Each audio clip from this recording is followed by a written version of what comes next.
ये जो आप पिलर देख रहे हो ना अभी, ये पाकिस्तानी आर्मी उधर से उठा के लेके आई थी, और ये तो डमी है, मतलब ये ओरिजिनल है, वहाँ पे डमी लगा रखा है। This is the original pillar जो पाकिस्तानी आर्मी उठा के लेके आई थी। This side Pakistan, pillar number 638 और पिलर नंबर इंडिया 638।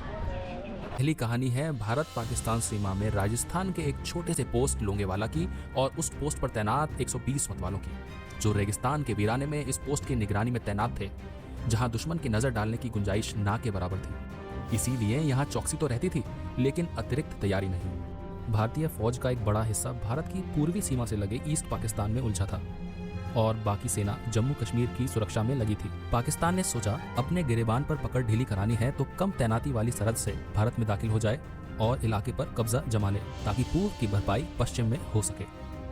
दूर दूर तक बस रेत ही रेत, ना तो दुश्मन को कोई आड़, ना दुश्मन से हमें कोई आड़। तेज हवाओं में रेतीले टीले भी आज यहाँ तो कल वहाँ, इनका पता रोज बदलता रहता है। यहाँ सरहद पर नजर रखना एक अलग ही तरह की चुनौती होती है। आमतौर पर इंटरनेशनल बॉर्डर का ये इलाका बॉर्डर सिक्योरिटी फोर्स की देखरेख में रहता है, लेकिन युद्ध के ऐलान के साथ ही भारतीय सेना यहाँ स्थापित हो जाती है। 1971 में भी ऐसा ही हुआ था। लोंगेवाला एक सामान्य सा पोस्ट था, लिहाजा 23 पंजाब की एक कंपनी को जिम्मा दिया गया। राजस्थान में भारत पाकिस्तान के बीच अंतर्राष्ट्रीय बॉर्डर है, यानी यहाँ सरहद को लेकर कोई मतभेद नहीं रहा है। यहाँ जैसलमेर जिले में सबसे लंबी रेतीली सीमा है, जिस पर सबसे महत्वपूर्ण इलाका साधे वाला था। लोंगेवाला पोस्ट पर पंजाब रेजिमेंट की 23वीं बटालियन की अल्फा कंपनी तैनात थी। इसकी अगुवाई कर रहे थे मेजर कुलदीप सिंह चांदपुरी। लोंगेवाला पर किसी तरह का खतरा होगा ये किसी ने नहीं सोचा था। हाँ, वहाँ पोस्ट पर तैनात कंपनी ने एक ऐसी आशंका जताई थी, लेकिन उस समय ये आशंका बेबुनियाद लग रही थी। पाकिस्तान को इस बात का एहसास था कि हिंदुस्तान फौज कभी भी ईस्ट पाकिस्तान की ओर कूच कर जाएगी, और इसीलिए उसने 3 दिसंबर को पश्चिमी सीमा पर एक साथ भारत के 11 अग्रिम एयरफील्ड और रडार स्टेशनों पर आक्रमण कर दिया। पाकिस्तान की 18वीं डिवीजन के जीओसी जनरल BM मुस्तफा को जिम्मा सौंपा गया भारत सीमा में घुसकर आक्रमण करने का। पाकिस्तान के इस ऑपरेशन का नाम था ऑप लब्बैक। ये देखो भाई, ब्रिगेडियर पाकिस्तानी आर्मी वाले यहाँ पे छोड़ के भागे थे इनको। वो लोंगेवाला को ऐसे मुंह की खाई थी ना, रामगढ़ तक दाखिल होते फिर आऊंगे वो युद्ध करण। एक स्क्वाड्रन भी होता। दूसरी ओर से ब्रिगेडियर जहांगीर अरबाब की अगुवाई में पूरा का पूरा लोंगेवाला ब्लास्ट हो रखा है। अंतिम लक्ष्य के तौर पर जैसलमेर एयरबेस पर कब्जा करने की योजना थी, पर आखिरी लम्हे पर ब्रिगेडियर तारिक मीर ने प्लान बदलवा दिया। ब्रिगेडियर तारिक मीर ने लंबे चौड़े ऑपरेशन की जगह एक ही साथ पूरी ताकत से आगे बढ़ने की योजना रखी। तर्क ये कि सीधा पक्का रास्ता वक्त बचाएगा और 2000 पाकिस्तानी सैनिकों को लोंगेवाला जैसे अकेले पोस्ट को नष्ट करने में वक्त नहीं लगेगा। पाकिस्तान का प्लान था कि लोंगेवाला में नाश्ता करेगा, रामगढ़ में लंच और जैसलमेर में डिनर। यूं तो इस साजिश की भनक नहीं थी, पर भारतीय सेना की ताकत है कि हम कभी अति आत्मविश्वास से नहीं भरते और दुश्मन को कम नहीं आंकते। इसीलिए हमारी सतर्कता में कभी कमी नहीं होती। 4 दिसंबर की रात सेकंड लेफ्टिनेंट धर्मवीर की अगुवाई में एक पेट्रोल पार्टी गश्त के लिए निकली थी।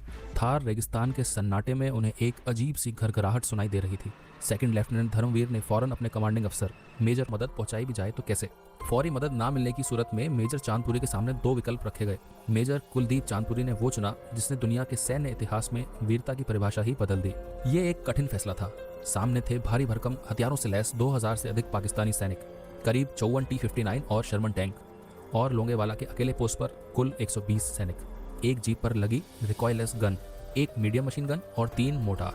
120 सैनिकों में से भी 30 सेकंड लेफ्टिनेंट धर्मवीर के साथ पेट्रोल ड्यूटी पर थे। मेजर चांदपुरी जानते थे कि पाकिस्तान की 2 बटालियन से मुकाबला कर पाना लगभग असंभव था, पर अगर लोंगेवाला की अकेली पोस्ट पर पाकिस्तानियों को कुछ देर रोक भी पाए तो पीछे तैयारियों की मोहलत मिल जाएगी। मुकाबला छोड़कर हट जाने का सीधा मतलब था जैसलमेर एयरबेस तक पाकिस्तान को रोकने वाला कोई नहीं होता। मेजर चांदपुरी की पूरी कंपनी दिलेर थी। पीछे हटने का ख्याल भी किसी के जहन में नहीं था। सवाल ये था कि अब क्या, क्योंकि सुरक्षा के नाम पर पोस्ट के पास कुछ भी नहीं था। 3 ओर कांटेदार तार लगी थी, पर एक दुश्मन को रोकने के लिए पर्याप्त नहीं थी। चूंकि इस मोर्चे पर मदद के तौर पर टैंक या अतिरिक्त बल पहुंचाना संभव नहीं था, मेजर चांदपुरी ने एयर सपोर्ट की भी गुजारिश की। हंटर विमानों के लिए भी सवेरे तक का इंतजार करना था। सुबह की रोशनी में कम से कम 5 घंटे का वक्त था। इतनी देर तो दुश्मन के खिलाफ डटे रहना जरूरी था, चाहे कुछ भी हो जाए। निर्णय लेने में देर होती तो बहुत देर हो जाती। अंतिम निर्णय लेने से पहले कंपनी से एक आखिरी संवाद का वक्त था। इस जंग में उतरने से पहले ये स्पष्ट करना था एक एक सिपाही को कि ये जंग हथियारों से नहीं, हौसलों से लड़ी जानी है। जो 1.25 लाख से 1 लड़ाओं को संकल्प ले सके वो साथ आए। सुबह तक पाकिस्तानियों को रोके रखना था। जान लेकर या जान देकर। मेजर चांदपुरी जानते थे कि एक छोटी सी टुकड़ी लेकर इतनी बड़ी फौज से टकराने का मतलब क्या था, लेकिन उनको ये भी पता था कि मातृभूमि के लिए ये करना ही था। अडिग निर्णय की शक्ति शूरवीरों के पास ही होती है और निर्णय की सफलता के पीछे होता है निश्चय। फिर आप ये नहीं सोचते कि सामने कौन है, फिर आप ये नहीं सोचते कि सामने कितने हैं, फिर आप ये नहीं सोचते कि जीतेंगे कैसे। प्रण के आगे प्राण का मोल नहीं होता। टैंकों की आवाज़ धीरे धीरे और करीब आती जा रही थी। ठंडी रेत दूधिया रात में बादल बनकर उठ रही थी। दुश्मन से फासला घटता जा रहा था। पाकिस्तान को ये मालूम था कि भारत की डिफेंसेस लोंगेवाला में मजबूत नहीं है, पर चूंकि ये उसके ओरिजिनल प्लान का हिस्सा नहीं था, उसके पास पोस्ट को लेकर एक मुकम्मल जानकारी भी नहीं थी। इधर 23 पंजाब की टुकड़ी के पास ना तो मुकाबले के लिए पर्याप्त असलहा था और ना ही तैयारी का पर्याप्त समय। हथियार कम होने का सीधा मतलब था कि दुश्मन पर वार तभी किया जा सकता था जब वो बिल्कुल करीब आ जाए, पर करीब आने के इंतजार का मतलब ये भी था कि बचाव की गुंजाइश ना के बराबर। रात 12:30 बजे जब पाकिस्तानी लोंगेवाला पोस्ट के नज़दीक पहुंचे, तब तक सैनिकों ने पोस्ट के इर्द गिर्द कांटेदार तार बिछा दी थी। यूं तो ये सतही प्रोटेक्शन था, पर इसे देखकर पाकिस्तान का माथा ठनका। उसे शक हुआ कहीं ये एंटी टैंक माइन तो नहीं। उसका शक दरअसल पूरी तरह गलत भी नहीं था, क्योंकि सैनिकों ने एंटी टैंक माइन लगाना शुरू कर दिया था। लोंगेवाला इकलौता पोस्ट जरूर था, पर उसका एक सबसे बड़ा फायदा था वो ये कि समूचे इलाके में लोंगेवाला पोस्ट जहाँ पर स्थित था वो सबसे ऊंची जगह थी और वहां से दुश्मन पर नजर रखना आसान था। संख्या के हिसाब से ये चिड़िया और बाज की ही लड़ाई थी, और गुरु गोबिंद सिंह से लेकर सारागढ़ी के परमवीरों तक इतिहास तो ऐसे किस्सों से भरा पड़ा है। लोंगेवाला पोस्ट की ओर बढ़ते हुए पाकिस्तानियों ने अब बंदूकों का मुंह खोल दिया था, पर जैसे जैसे पाकिस्तानी और करीब आ रहे थे, एंटी टैंक माइन फिट करने का काम भी जारी था। लोंगेवाला पोस्ट की ओर से जवाबी गोलीबारी भी शुरू कर दी गई। रिकॉयलेस गन से सटीक निशाना लगा और पाकिस्तानियों का पहला टैंक ध्वस्त हो गया। आगे बढ़ता हुआ उनका दूसरा टैंक भी माइन की चपेट में आ गया। अब तक पाकिस्तानी पोस्ट के बेहद करीब पहुंच चुके थे। 2 टैंकों का हश्र और पोस्ट के चारों ओर फैली कांटेदार तारों को देखकर उन्हें लगा कि यहाँ तो पूरी की पूरी माइनफील्ड है। उनकी पूरी फौज वहीं ठिठक गई। इधर लोंगेवाला पोस्ट से भारतीय सैनिक अब उन टैंकों पर निशाना साध रहे थे जब आसमान से मौत की घरघराहट सुनाई पड़ने लगी। भारतीय सेना के हंटर विमान और HF-24 मारुत जेट जैसलमेर एयरबेस से उड़ान भर चुके थे। 4 में से 3 एयरक्राफ्ट को एयर डिफेंस रोल से अटैक रोल में परिवर्तित किया गया। रॉकेट रेल फिट करके उसमें रॉकेट लोड किए गए। रोशनी की पहली किरण के साथ ही विमान लोंगेवाला के आसमान में पहुंच चुके थे। पहले ही हमले में हंटर विमानों ने पाकिस्तानी टैंकों की कब्र बना दी। बाज की तरह झपट रहे हंटर को देखकर पाकिस्तानी सेना में खलबली मच गई। वो भागने की कोशिश भी करते तो कहां तक जाते। इधर विमान एक के बाद एक सॉर्टी कर रहे थे। अटैक के बाद फ्यूल और हथियार के लिए वापस जैसलमेर लौटते और फिर हमला बोल देते। पहले दिन के अंत तक पाकिस्तान के 15 टैंक तहस नहस हो चुके थे और 23 अन्य गाड़ियां नष्ट हो चुकी थी। लेकिन युद्ध यहीं खत्म नहीं हुआ। 6 दिसंबर को भी दुश्मन को खदेड़ने का सिलसिला चलता रहा। वायुसेना के फाइटर्स ने कुल 17 सॉर्टी की। लड़ाई के खत्म होने तक पाकिस्तान ने 37 और टैंक गंवा दिए थे। जमीन और आसमान के वीरों के संयुक्त प्रयास के कारण लोंगेवाला में पाकिस्तान की एक पूरी T-59 रेजिमेंट मिट गई। युद्ध के दौरान जो पाकिस्तानी मैसेज इंटरसेप्ट हुए, उन्हें सुनकर आपको भारतीय शौर्य का बेहतर अंदाजा होगा। दुश्मन की हवाई फौज ने नाक में दम कर दिया है। एक हवाई जहाज जाता है और दूसरा आता है और 20-20 मिनट ऊपर नाचता है। 40% फौज और सामान हलाक और तबाह हो चुका है। आगे जाना तो क्या, पीछे मुड़ना भी मुश्किल हो गया है। जल्दी हवाई फौज मदद के लिए भेजो, वरना वापस मुड़ना नामुमकिन है। लोंगेवाला के वीरों को उनके शौर्य के लिए सम्मानित किया गया। मेजर चांदपुरी को महावीर चक्र से नवाजा गया। लोंगेवाला में भारतीय जवानों की जीत पर खूब अध्ययन हुआ। ब्रिटेन के फील्ड मार्शल कार्वर ने लोंगेवाला का दौरा किया। मेजर कुलदीप सिंह चांदपुरी से युद्ध की समूची रणनीति समझी। आज इंग्लैंड, फ्रांस, बांग्लादेश समेत आधा दर्जन देशों की मिलिट्री एकेडमी में लोंगेवाला की लड़ाई के बारे में विस्तार से पढ़ाया जाता है।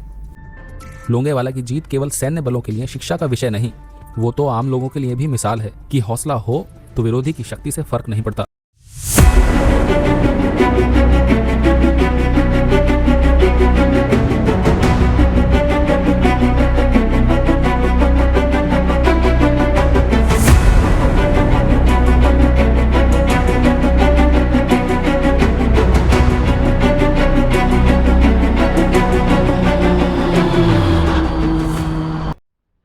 स्वागत है भाई आप सभी का एक और नई वीडियो में। और इस वक्त मैं जाने लग रहा हूँ लोंगेवाला। और इससे पहली वीडियो जो मैंने ख़त्म की थी उधर बड़ा बाग में, और ये मेरे पीछे देखो आप, विंड मिल्स बहुत ज़्यादा है इधर और हर जगह पे मिल रही है रास्ते में। पूरे रास्ते में अभी तक मैं लगभग 60 किलोमीटर आया हूँ जैसलमेर से। जैसलमेर से मैं 60 किलोमीटर आया हूँ और पूरे रास्ते में मेरे को ये विंड मिल्स मिल रही हैं। आगे पता नहीं मिलेगी या नहीं, सोचा एक बार दिखा दूँ। 1 2 और उससे उस साइड भी है, एक चल रही है वो भी। 3 4 5, मतलब इस रास्ते पे ना पूरा विंड मिल्स ही विंड मिल्स हैं। और पीछे ये बाइक है इधर। यहाँ पे बस वगैरह नहीं चलती। मैंने बहुत सारी पूछा लोगों से कि बस चलती है नहीं। कोई बोलता है रामगढ़ तक चलती है, कोई बोलता है तनोट तक चलती है, और कोई बोलता है टाइमिंग नहीं है फिक्स कुछ ऐसा। और अभी यहाँ से लोंगेवाड़ा काफ़ी दूर है वैसे तो, 120 किलोमीटर है। चला लेंगे बाइक तो मैंने बहुत चलाई है उत्तराखंड में भी, और इधर बाइक चलाने में मेरे कोई दिक्कत नहीं, नॉन स्टॉप चला ही लेता हूँ 100-150 किलोमीटर का आराम से। बाकी अभी चलते हैं, रास्ते में कुछ दिखाने लायक होगा, कोई सैंड ड्यून्स वगैरह आई अच्छी सी तो वो भी दिखा दूंगा। और तनोट माता मंदिर है जो जहाँ पे लाइव बॉम्ब रखे हैं वॉर के उस टाइम के 1971 के, वो भी दिखाऊंगा।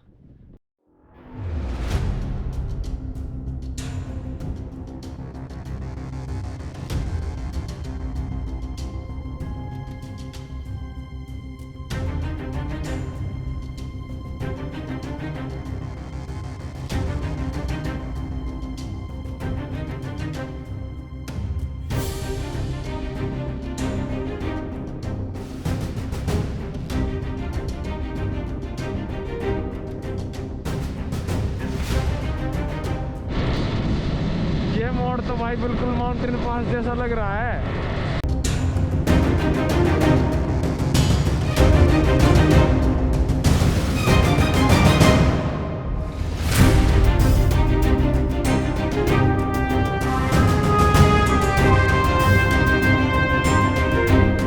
पहुंचे हैं अभी और रास्ते में पड़ता है ये तनोट के। इतना खूबसूरत रेगिस्तान।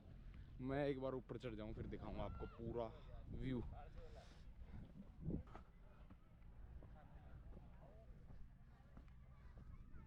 यहाँ तो बहुत बड़े बड़े टीले हैं भाई, बहुत बड़े बड़े। और इधर तो चलना भी मुश्किल हो रहा है।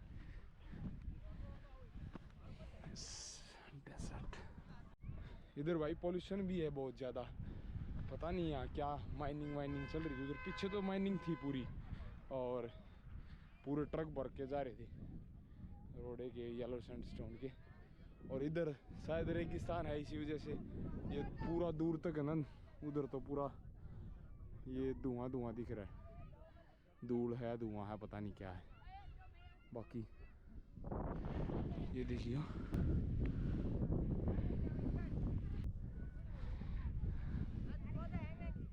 मिट्टी की जान निकली हुई है भाई।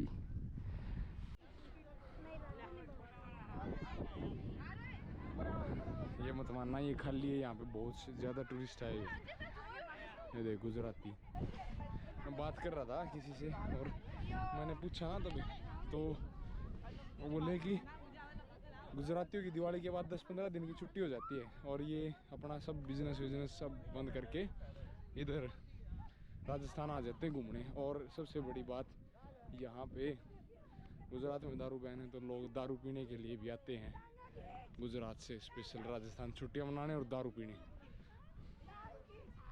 बाकी ये देखो यार व्यू देख लो तुम।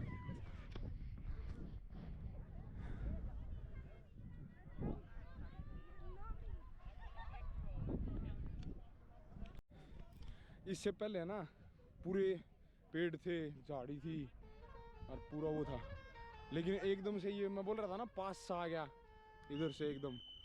वहाँ से निकलते ही एकदम से पूरी बड़े बड़े टीले दूर दूर तक, बाड़ू के टीले।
गए भाई, और इतनी धूल बढ़ गई, भाड़ा मेरे सब क्या है।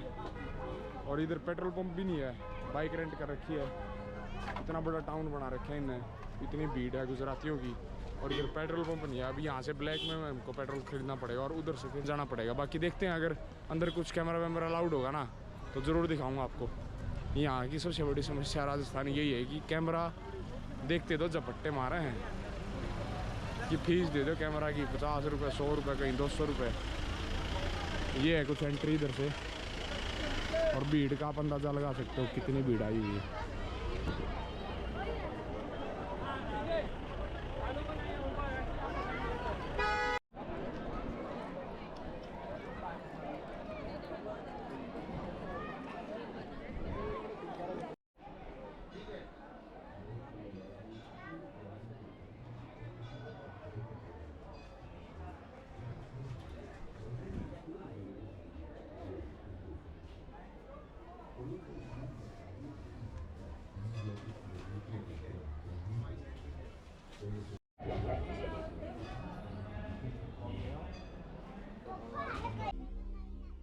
माता के ये अद्भुत चमत्कार आज संपूर्ण भारतवर्ष के लिए श्रद्धा का केंद्र बना हुआ है। मन में अगाध श्रद्धा लिए प्रतिवर्ष देश विदेश से लाखों भक्त और नवविवाहित जोड़े माता के चरणों में आशीर्वाद लेने आते हैं और यहाँ की ज्योत को सकारात्मक ऊर्जा के रूप में अपने साथ ले जाते हैं। कई मंत्रीगण और जनप्रतिनिधि माँ के आशीर्वाद से अपने को धन्य मानते हैं। मंशापूर्ण माता के दरबार में भक्त रुमाल बांधकर अपनी मन्नत मांगते हैं। नवरात्रि विशेष पर यहाँ भक्तों का जनसैलाब उमड़ जाता है, जिसे बीएसएफ द्वारा प्रबंधन के साथ साथ प्रतिदिन प्रसाद रूपी भंडारा भी चलाया जाता है। ओठों पर जीवन पर्यंत कर्तव्य के संकल्प को सदैव चरितार्थ करने वाले सीमा के ये प्रहरी 1965 से ही सरहदों की निगरानी के साथ साथ तनूट माता मंदिर का रख रखाव, पूजा पाठ और माता की सेवा में दिन रात तत्पर रहते हैं। यहाँ की नियमित आरती भक्तों का मन मोह लेती है।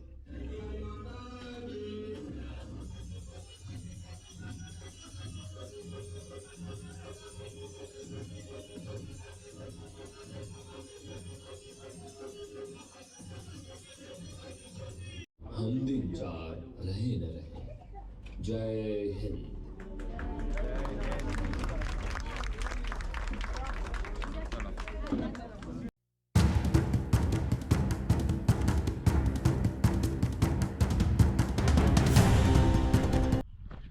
तो भाई अभी आपने जो वीडियो देखी थी ना, जो तनोट माता मंदिर वाली, उसमें जो थोड़े बहुत बाहर रख रखे थे बॉम्ब थे, पिस्टल्स थी, मशीन गन थी और ग्रेनेड वगैरह थे, और अंदर एक फिल्म सी चल रही होगी, वो भी आपने वीडियो में पहले देखी भी होगी।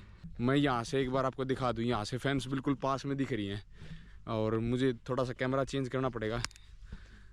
मैं दिखाता हूँ आपको दूसरे कैमरा से जूम करके। यहाँ से बिल्कुल पास में दिख रही हैं। उधर वो शायद दिख भी रहा होगा आपको, जो पिलर है वो वहाँ पे, ये फेंस है सारी।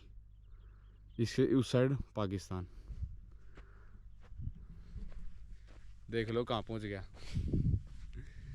अभी लोंगेवाड़ा 3 किलोमीटर यहाँ से, और ये फेंस यहाँ से सामने दिख रही है, बिल्कुल सामने पाकिस्तान।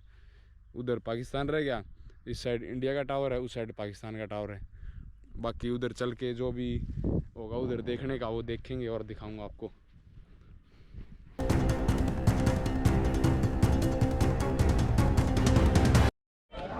वहाँ से वीडियो छोटी बंद की और इधर एकदम से लोंगेवाड़ा आ गया। ये बिल्कुल पास में था, उधर फैंस दिख रही हैं, और इधर ये देखो पूरा लोंगेवाड़ा टाउन बन रहा है। तो यार कैफ़े हैं, टैंक्स हैं, और भीड़ बहुत ज़्यादा है। अगर कभी भी आप आ रहे हो इधर, मैं आपको एक ऑनेस्ट सजेशन देना चाहूँगा, दिवाली से दशहरे के बाद और नए साल तक यहाँ पे मत आना भाई, क्योंकि गुजराती इतने आते हैं इधर, इन्होंने पूरा तबाह कर रखा है सिस्टम। पूरा गुजरात उठ के आया हुआ है इधर। ये देखो इधर पाकिस्तान का टैंक,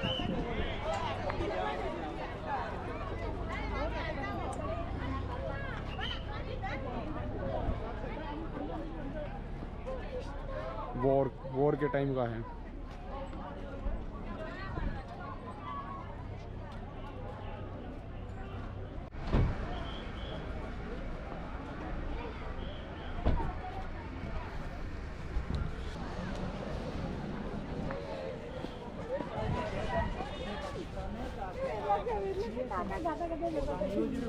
भाई लोंगेवाला की जो स्टोरी है ना वो मैं बाद में ऐड करूँगा। एक बार जो यहाँ पे चीज़ें हैं ना वो देख लो कि भीड़ बहुत ज़्यादा है और साउंड भी इतनी क्लियर नहीं आएगी।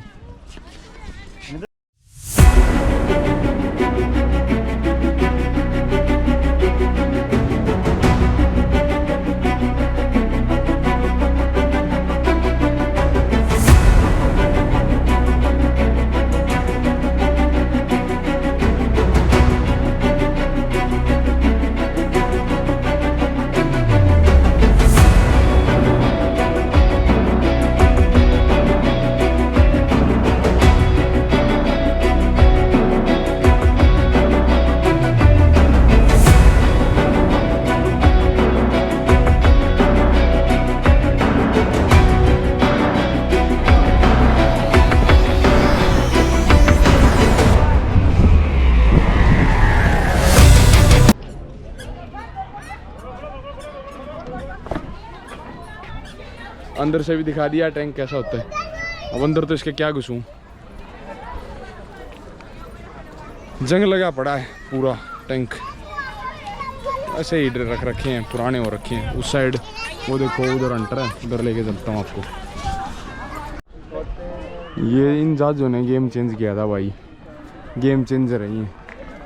पूरी रात इंडियन आर्मी ने रोक के रखा और सुबह इन्होंने बमबारी की। उसके बाद इंडिया युद्ध जीती थी, नहीं तो इंडिया के चांस तो बहुत कम थे इस पोस्ट को खोने के, मतलब बहुत ज़्यादा थे सॉरी। ये देख लो भाई पूरा का पूरा जहाज।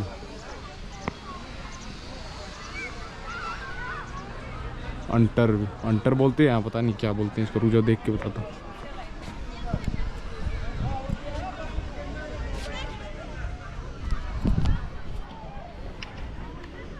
बोला तो ऐसे जाता है कि एयरफोर्स ने जितवाया, लेकिन भाई अगर आर्मी वाले नहीं रोक के रखते ना, वो 120 जवान जिन्होंने यहाँ पे अपनी, मतलब उनमें से 2 मरे थे, 2 शहीद हुए थे सॉरी, और पाकिस्तान के लगभग 200 के आसपास जवान शहीद हुए थे। शहीद ही बोले जाएंगे भाई, उनकी तरफ से भी युद्ध में शहीद हुए हैं तो। और टैंक वैंक छोड़ के चले गए थे। लगभग 2000 की आर्मी आई थी इधर, और इधर अपने लोंगेवाला पोस्ट के ऊपर बस 120 के आसपास बंदे थे अपने इंडियन आर्मी के। और बाकी कैसे जीतता, कैसे एयरफोर्स का रोल रहा, कि कितना आर्मी का रहा सारा। अभी ये तो रोड के हो गया इस साइड, अब रोड के उस साइड एक शहीद स्थल है, वहाँ भी जाएंगे। और इधर ये कुआं सा है, रुक जाओ इसको देख लें एक बार क्या है इसमें।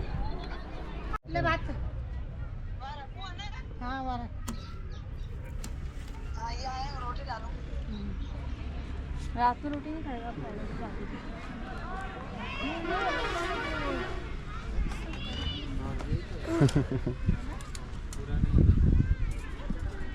लगभग 100-150 फीट के आसपास गहरा होगा ये, युद्ध के टाइम का ये कुआं। पानी है बाकी इसमें नीचे दिख रहा हो तो पता नहीं भाई, है ना।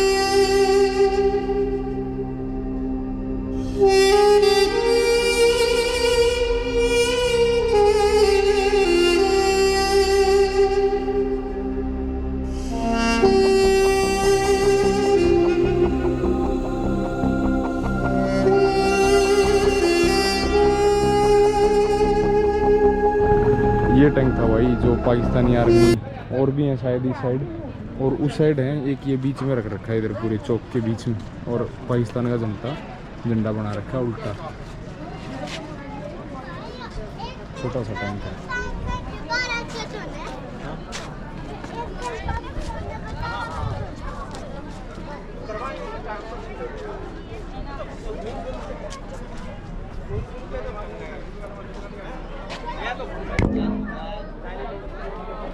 ये जो आप पिलर देख रहे हो ना अभी, ये पाकिस्तानी आर्मी उधर से उठा के लेके आई थी। और ये तो डमी है, मतलब ये ओरिजिनल है, वहाँ पे डमी लगा रखा है। This is the original pillar जो पाकिस्तानी आर्मी उठा के लेके आई थी। This side Pakistan, pillar number 638 और pillar number India 638। Pakistani army इसको उठा के लेके आई थी वहाँ से। वो तो पूरा श्योर थे कि युद्ध जीत ही जाएंगे भाई, इंडिया आइए। ये देखो पाकिस्तानी आर्मी ने ना दो तरफ से अटैक किया था, एक तो इधर से इधर आए और फिर इधर से एक इधर आ गया। और ये जो BP 638 पाकिस्तान वाला भी आप पिलर देख रहे हो ना, ये यहाँ से उठा के लेके आए थे। और फिर ये इधर लोंगे वाला हो गया, लोंगे वाला। ये डेट्स लिख रखी हैं, इधर पिलर नंबर लिख रखे हैं पूरा, कब 5-7 बजे 2 बजे पूरा लिख रखा है, 9 दिसंबर 8 दिसंबर। और इधर ये मतलब मार्क्स लगा रखे हैं, पिलर नंबर 141 और कुछ ऐसा कुछ लिख रखा है इधर। बैटल ऑफ BP 68 इसको, इस पिलर को बोलते हैं, मतलब जो यहाँ से वॉर शुरू हुआ था, battle of BP 68। 13 Kumaon regiment थी यहाँ पे। और बाकी ये जितने भी आप पिलर देख रहे हो ना, ये सारे जाट रेजिमेंट के जो सिपाही थे वो शहीद हुए हैं, उनकी याद में बना रखे हैं।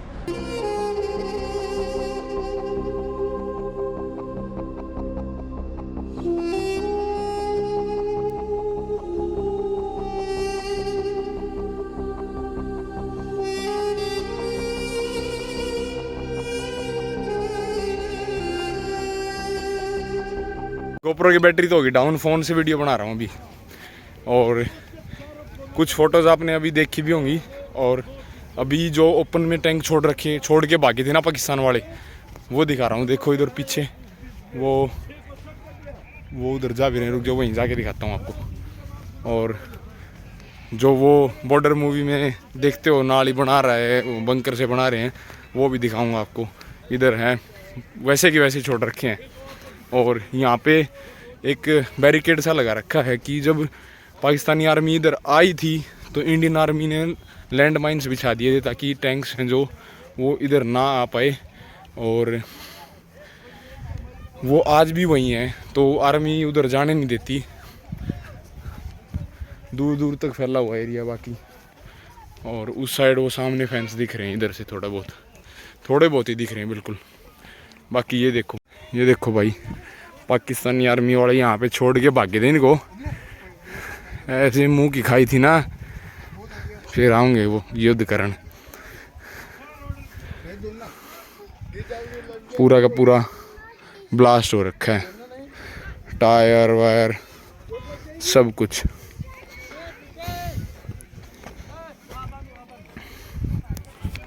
पूरा का पूरा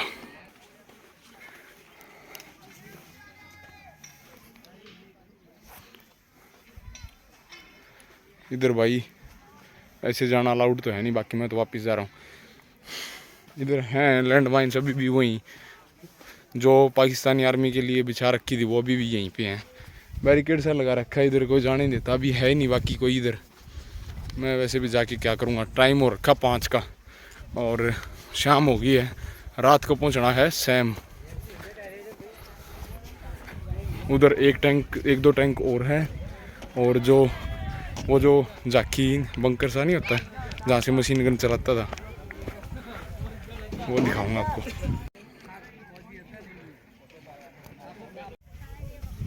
मैं तो सोच रहा था ओपन मिलेगा बिल्कुल, फौजियों को कवर भी नहीं होगी। यहाँ तो पूरी कवर है, झाड़ी है, पेड़ हैं, वैसे रेत तो है। और ये सामने एक और टैंक, एक उस साइड पड़ा है, वो उधर से बंकर जहाँ से मशीन गन चलाते थे, वो जो सामने दिख रहा है। और ये सामने इधर ये एक टैंक और पड़ा है, उस साइड एक और पड़ा है। बहुत सारे टैंक छोड़ के भागे थे, पूरे ये युद्ध में डिस्ट्रॉय हो गए थे सारे के सारे।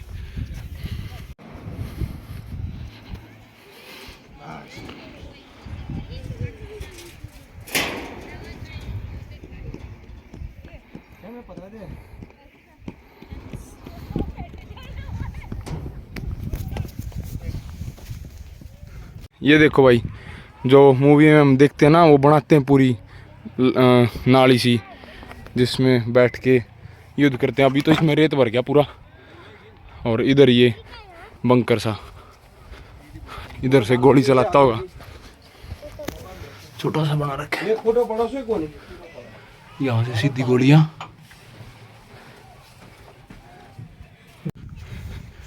ये देखो भाई पूरा का पूरा एक बंकर से दूसरे बंकर का रास्ता।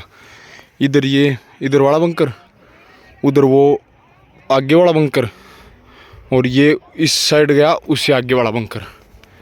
बंकर से बंकर का रास्ता बना रखा है। अभी तो ये पूरी रेत की भरी हुई है। जब तो युद्ध था, इन्फॉर्मेशन थी, पूरे तैयार रहते थे युद्ध के लिए।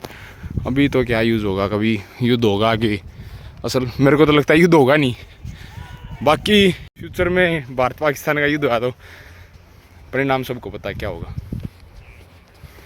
ऐसे दिख रहे हैं बस, पूरा रेत से भर गया है। बाकी छोड़ रखे हैं, सही है।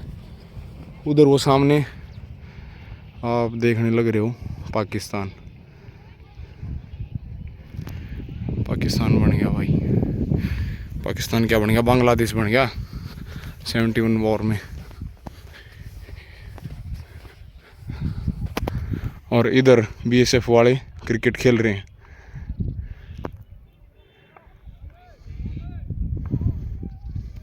इस बंकर की छत पे खड़ा हूँ भाई, और यहाँ से पूरा लोंगेवाला दिख रहा है।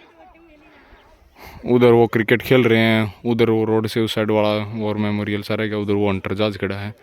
और इस साइड रोड क्रॉस करके ये पूरा वॉर एरिया, और उधर वो पाकिस्तान। और ये साइड में ये रह गया अपना रैकेज ऑफ पाकिस्तानी टैंक्स।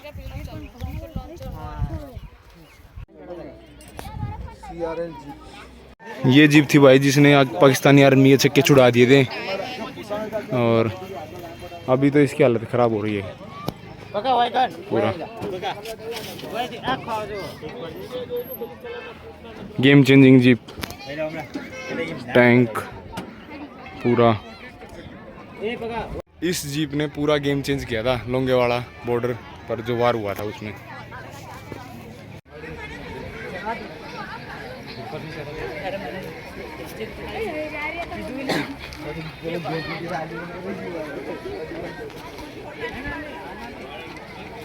ये था लोंगेवाला वॉर मेमोरियल और वॉर जोन की वीडियो।